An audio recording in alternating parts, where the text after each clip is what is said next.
지난 몇 달간 우리는 예수님의 팔복의 말씀, 아까 기도한 대로 애통하는 자가 위로받고 온유한 자가 땅을 기업으로 얻으며 의에 줄이고 목마른 자가 배부르게 되는 날이 하루속히 오게 해달라고 기도해 왔습니다. 또 3년 전 러시아의 우크라이나 침공 직후부터는 푸틴은 결코 그 땅을 차지하지 못할 것이라고 믿으며 우크라이나의 평화가 깃들기를 기도해 왔습니다.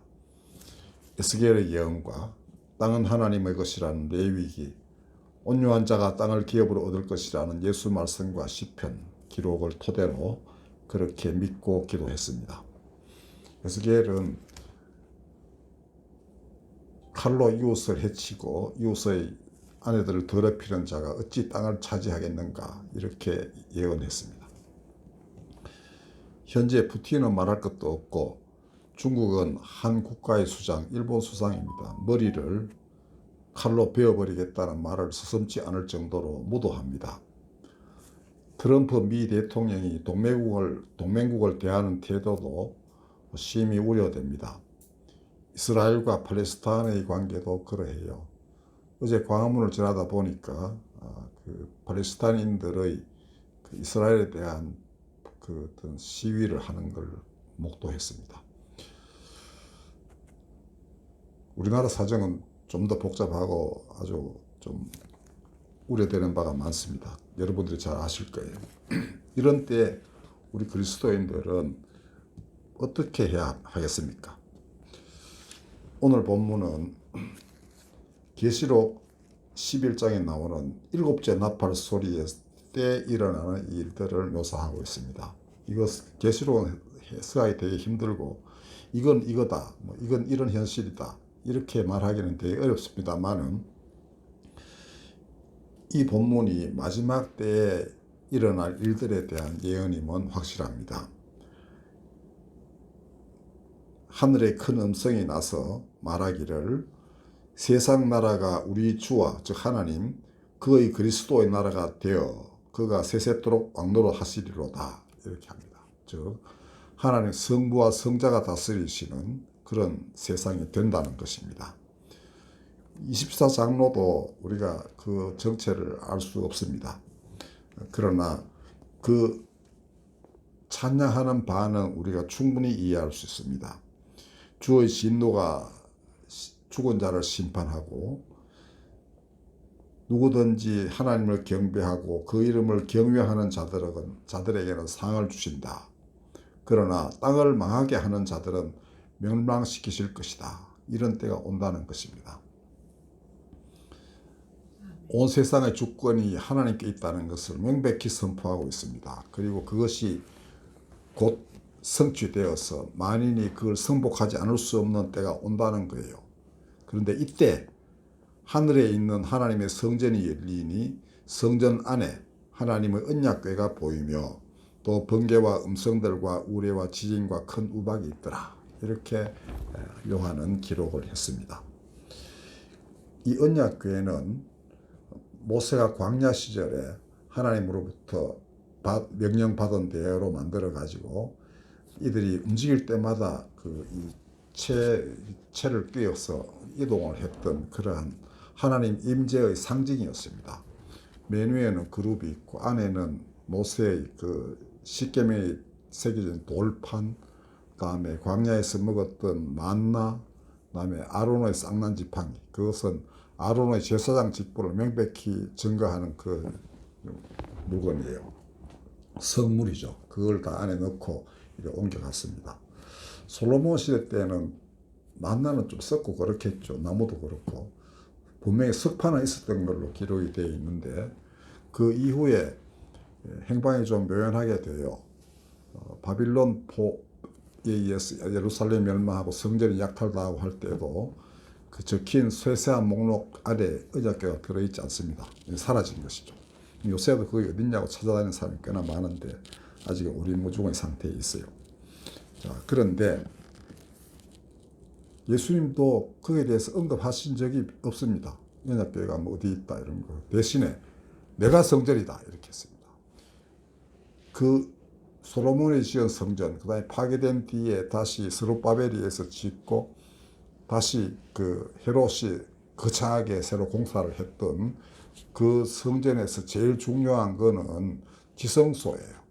하나님이 거기 계시기 때문에 이방인들은 아예 그 바깥에서부터 못 들어오고, 유대인들도 여자는 어느 정도까지만 들어오고, 남자들은 그 좀 최근접 거리까지 가는데, 안에 지성소만큼은 1년에 대제사장 한 사람만이 들어가게 됩니다. 그리고 그 맨 법궤 위에 그 상단에 있는 그룹이 이렇게 마주보고 이렇게 이제 서 있는 그런 장면이, 그런 모습이 되어 있는데, 그 가운데에서 하나님이 말씀하신다라고 사람들은 믿었습니다. 그러니까 예수님 당시에도 이미 그 사라진 법궤 때문에 지성소는 비어 있었겠죠. 원래 언약궤가 놓여 있어야 되는 데인데, 그럼에도 불구하고 사람들은 거기 하나님이 임재하고 계시다고 믿었어요. 또 이사야 선지자도 그 6장에 보면은 하나님께 이제 부르심을 입고 내가 누구를 보낼고 하니까 이제 내가 이제 가겠습니다 뭐 이렇게 대답하는 장면이 있는데, 그때도 이제 그 천사들이 나타나서 입에 숯불 대가지고 제단에 이렇게 놓고 하는 장면은 있어도 법궤 언약궤 얘기는 없어요. 대신에 하나님의 옷자락이 온 성소를 뒤덮었고 말씀이 임하였다 이렇게 됐습니다. 그러니까 언약궤 유무와 상관없이 지성소에는 하나님이 계셨고, 사람들은 거기서 하나님이 말씀하고 계신다는 것을 알고 있었고 또 그렇게 경험을 했던 것입니다. 물론 예언자들은 성소와 상관없이, 성전과 상관없이 자기 있는 곳에서 하나님 말씀을 받고 선포하고 그렇게 했어요. 그러니까 이미 언약궤의 행방은 그렇게 중요하지 않은 시대로 접어들었다 이렇게 말할 수 있겠습니다. 그러니까 그래 우리가 그 행방을 찾는 것은 그렇게 중요한 일이 아닌 게 됐다고 보죠. 자, 그런데 이 마지막 때 언약궤가 하늘의 성전에 그대로 보였다는 것입니다. 이 무엇을 의미하겠는가? 예수님은 최후의 만찬 때 제자들에게 떡과 포도주, 즉 자신의 살과 피로 새 언약을 맺으셨습니다. 그러니까 너희는 내 살을 먹고 피를 마셔라. 내가 너 안에 살겠다. 너희는 내가 너희 안에 살아야 내 제자가 되고 나와 분리되지 않아야 많은 열매를 맺게 된다. 그 열매를 맺는 나무는 무엇인가? 생명나무이고 하나님이 임재해 계시는 하나님의 나라이다. 자, 그런데 그런 새 언약의 징표가 바로 이 최종적으로 그 새 언약이 최종적으로 완전히 이루어지는 것을 뜻하는 것이 바로 이 요한이 본 하늘의 성전의 언약궤라고 할 수 있겠죠. 그러니까 예수께서 제자들에게 남기신 새 언약 혹은 새 계명, 이것이 온전히 성취되는 날이 온다. 이것을 상징하는 것입니다. 그러면 왜 다른 성징도 많을 터인데 왜 언약궤이겠는가? 언약궤는 이스라엘 사람들이 제사장이 이제 거룩한 이제 어떤 의식을 거친 제사장들이 메고 이동할 때마다 이제 움직였습니다. 특별히 이들이 광야 생활을 끝내고 요단강을 건너서 여리고 가나안 땅으로 들어갈 때, 여리성 이제 제일 앞에 있는 성이었어요. 그때 목궤를 맨, 언약궤를 맨 제사장들이 맨 앞에 서요. 맨 앞에 나아가고 그 강물 속에 발을 디딥니다. 그리고 중간까지 가요. 그러니까 강물이 이제 줄어들어서 찰랑찰랑하게 됐을 때 사람들이 건너가야 되는데, 모든 백성들이 다 건너갈 때까지 제사장들이 거기서 꼼짝 않고 서 있습니다.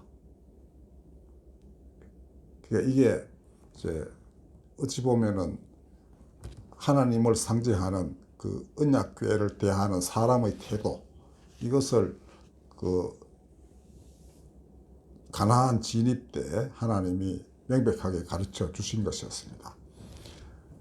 하나님 나라를 책임진 사람들은 모든 백성들이 다 그 나라에 들어갈 때까지 끝까지 세상 속에 있어서 땅에 발을 딛고 그들을 돌보면서 다 인도하도록 그렇게 할 의무가 있다. 이런 것을 의미합니다. 그러므로 마지막 때의 그리스도인들도 하늘로 올라갈 생각하지 않고 반대로 이 땅에서 하나님의 나라가 온전히 이루어지는 것, 즉 예수께서 이렇게 기도를 하셨죠. 그 나라가 임하옵시며 뜻이 하늘에서와 같이 땅에서도 이루어지이다. 이런 기도를 하면서 그 뜻대로 행하도록 끊임없이 노력하고 일해야 한다는 것을 가르쳐주고 있는 것입니다. 즉 언약궤를 맨 제사장들처럼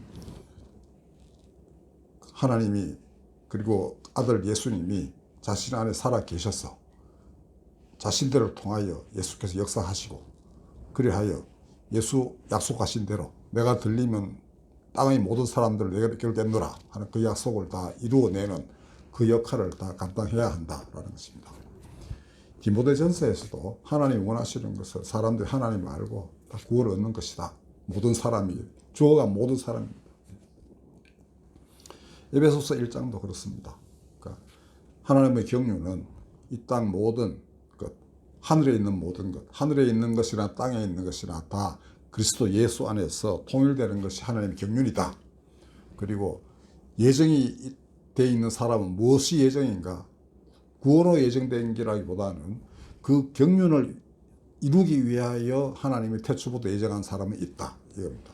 그러니까 예정이라는 것은 에베소서에 따르면은 이 사람은 지옥 가고 저 사람은 천국 간다. 이런 예정이 아니라는 것입니다. 모든 사람을 하나님께 인도하고 하늘에 있는 것이나 땅에 있는 것이 다 그리스도 예수 안에서 하나가 되어가는 그 일을 행하는 사람들이 예정되어 있다는 것입니다. 그러니까 그 굉장히 어려운 일이겠죠. 네. 그 점에 이렇게 적어도 부르심을 입은 사람은 태초부터 예정되었다 해도 좋다. 이것이 바울의 믿음이었습니다. 그러니까 오늘날 기독교인들은 예수님이 구름 타고 오셔가지고 다 데려가고 세상을 심판해버리고 지구는 막 그냥 해체돼버리고 이런 걸 자꾸 원하는 사람들이 있는데 문자는 그렇게 되어 있습니다만은 그러다 보면은 예수님의 뜻이 지상에 이루어지는 것은 뒷전으로 밀리게 돼요. 이러면 교회가 세상으로도 버림받게 됩니다. 세상은 지금 고통에 힘겨워하는데 누구는 하늘로만 가려 하느냐. 그 잘 가라. 이렇게 돼버리는 거예요. 이거 아주 잘못된 것입니다. 그러면 우리가 흔히 말하는 휴거라든지 그가 구름 타고 오신다든지 이런 것들은 다르게 해석해야 됩니다. 그리고 다르게 해석할 수 있는 많은 것들이 성경에 있어요. 그건 지금까지 제가 여러 번 말씀드렸습니다. 그럼 현실적으로 어떻게 해야 되느냐. 제가 미국과 우리나라에 대해서 한 말씀만 드리도록 하겠습니다. 우리는 동전 많이 안 사용하는데 미국은 동전 많이 사용한대요. 그리고 그 기부할 때도 이렇게 지나가다가 이렇게 동전 던지기도 하고 하는데 25센트 동전을 쿼터는 4분의 1이라는 뜻입니다. 1달러의 4분의 1이 25센트니까 쿼터라고 하는데 그 앞면에는 조지 워싱턴 초대 대통령 얼굴하고 그 다음에 자유라는 리버티 그 다음에 우리는 하나님을 믿노라 In God we trust라는 문구가 그게 새겨져 있습니다. 그리고 우리는 하나님 믿노라라는 이 표현은 1956년부터 미국의 공식 표어가 됐다고 해요. 그리고 뒷면에는 미국의 가치를 대변하는 그런 사람들의 얼굴이 새겨져 있는데 수십 명 이렇게 지금 숫자적으로 이렇게 만들어지고 그랬는데요. 최근에는 흑인 여성 한 분도 들어가 있고 또 아주 최근 이게 8월 달입니다. 이거는 한국계 근이양증 장애인으로서 인권 운동을 펼쳤던 스테이시 박 밀런이라는 분의 그 쿼터가 발행이 됐습니다. 그러니까 우리가 40년 동안 우리 근육장애인 일을 해왔는데 최근 미국에서 바로 그것도 한국계, 어머니가 한국인이고 아버지가 미국인인 이 여성분의 전동 휠체어에 앉아서 사람들에게 강연하는 그런 모습이 새겨져 있는 쿼터를 발행을 했다는 것입니다. 그래서 저는 미국은 이 쿼터가 지향하는 이상을 실현함으로써 세계의 많은 사람들이 쿼터를 소장하기를 바라는 그런 나라가 되기를 기도합니다. 저는 아직 그림으로만 봤지 제가 손에 쥐어보지 못한 거지만 언젠가 미국에서 누가 오면 가져오라고 글을 참입니다. 그것은 그때는 미국이 정말 이 가치를 그대로 존속하고 보존하는 그런 나라라고 확신이 들 때 저도 그걸 한번 가져야 되겠다 이렇게 생각이 돼요. 대단하죠.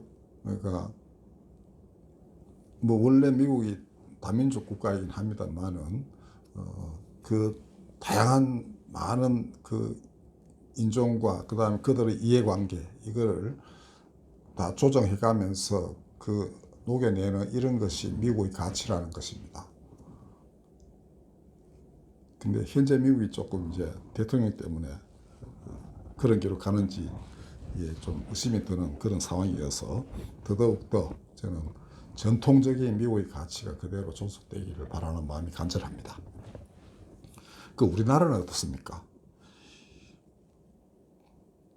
여러 번 설교도 했지만은 이 땅은 75년 전 6.25 때 그 성탄의 계절 12월 달에 후퇴하는 유엔군이 흥남에서 모든 전쟁 물자를 다 불태우고 그 대신에 북한 피난민, 즉 이들은 적국의 그 백성입니다. 적국 국민을 태워가지고 남한으로 내려왔습니다. 그리고 그때 대표적인 배가 메르디스 빅토리호고 선장은 라루 선장입니다. 그는 표현하기를 거기 온 남녀노소의 얼굴에서 하나님의 형상을 보았다 이렇게 했습니다. 그리고 마치 키를 하나님이 쥐고 계신 듯 했다 이거예요. 그리고 그 깊은 체험이 그런 경험이 그로 하여금 나중에 수사가 되게 해요. 그러니까 가톨릭 수사로서 평생을 보내게 되고 그가 머물던 그 수도원이 그 난국을 맞이했을 때 재정적으로 아주 힘들게 됐을 때 우리나라 외관에 있는 베네딕토 수도원이 그 도와가지고 지금 그대로 보존을 하고 있어요. 자, 그래서 우리는 해석하기를 그때 이사야가 예언한 바 마지막 날에는 무리가 칼을 쳐서 보습을 만들 것이다 라는 그 예언이 75년 전 이 땅에서 이루어졌다, 성취되었다 이렇게 늘 이야기해 왔습니다. 우리나라는 그런 나라입니다. 마지막 날에 관한 아주 중요한 예언, 이 이사야 2장 4절은 유엔 본부 앞에 형상이 세워져 있어요. 그 누가 만들어줬냐 하면 소련이 만들어준 겁니다. 공산주의 국가 소련이. 무슨 이유로 그렇게 했는지 모르지만 하여튼 그때는 그렇게 됐어요. 사실 소련은 뭐 공산주의 국가로 오랫동안 존속해왔지만 그 깊은 영성은 우리가 존중해야 돼요. 도스토이, 도스토옙스키, 그다음에 그 스탈린 치하에서는 솔제니친이라는 위대한 문학가가 그대로 그 영성을 보존해 왔습니다.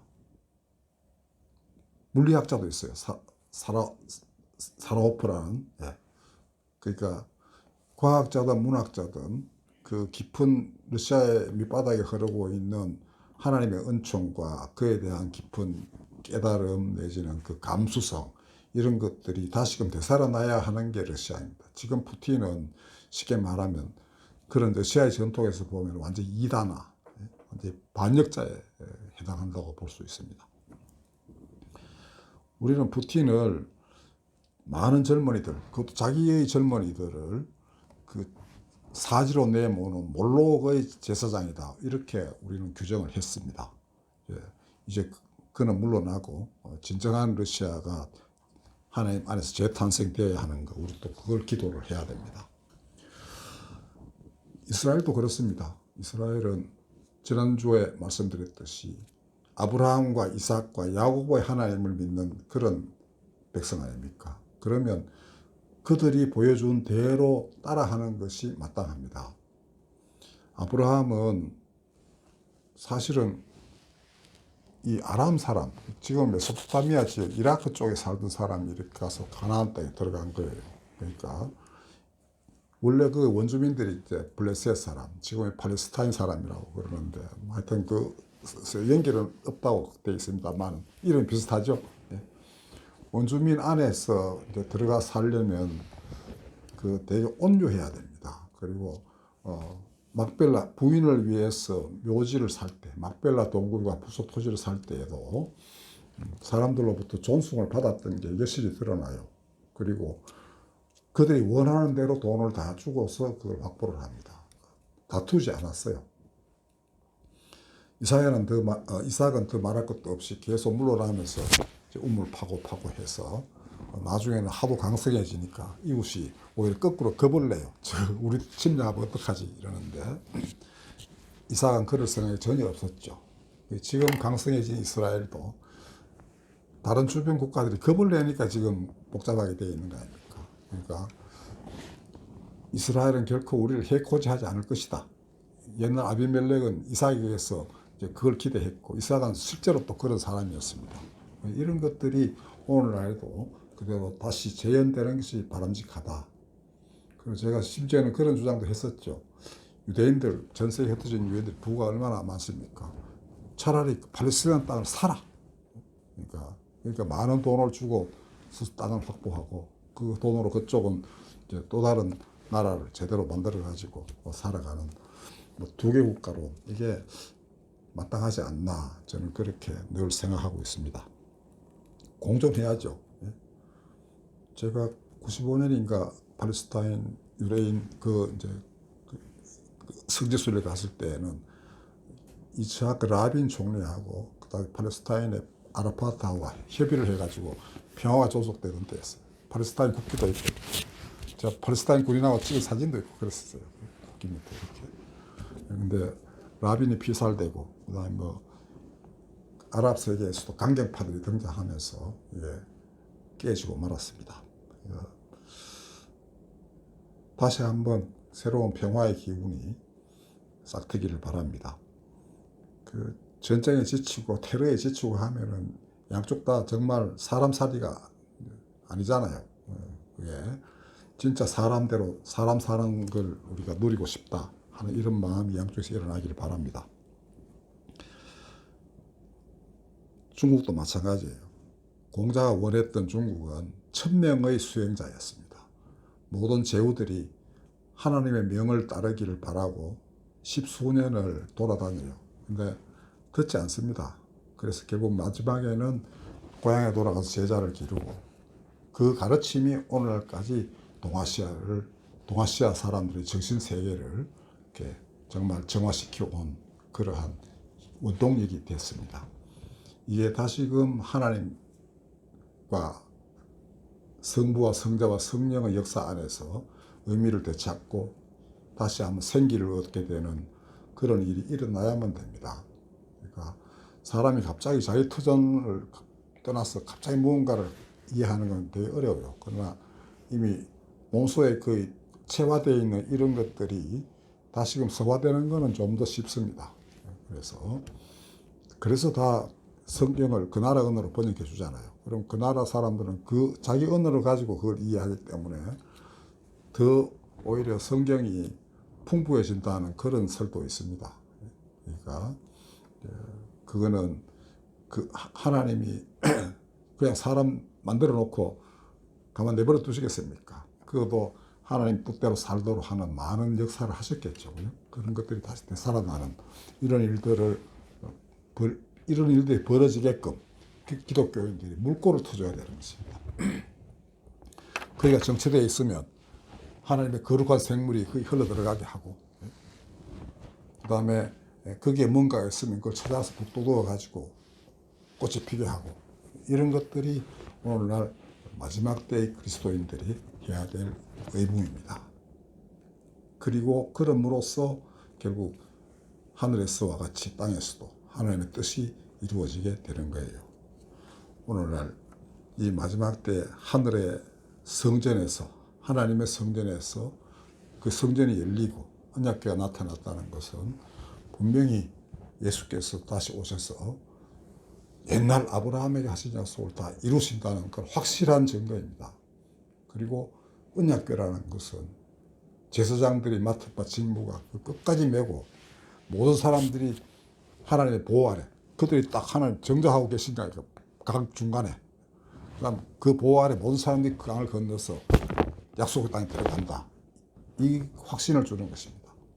그렇다면 이 하늘에 계신 우리 눈에 잘 안 보이는 하늘의 언약궤, 이거를 우리가 지고 가야 하는 그리스도인들은 예수께서 내 안에 살아계시고 내가 예수 안에 있고, 그럼으로써 이 땅 모든 사람들이 그리스도 안에서 삶을 얻는 이런 일들을 해내야 한다는 것입니다.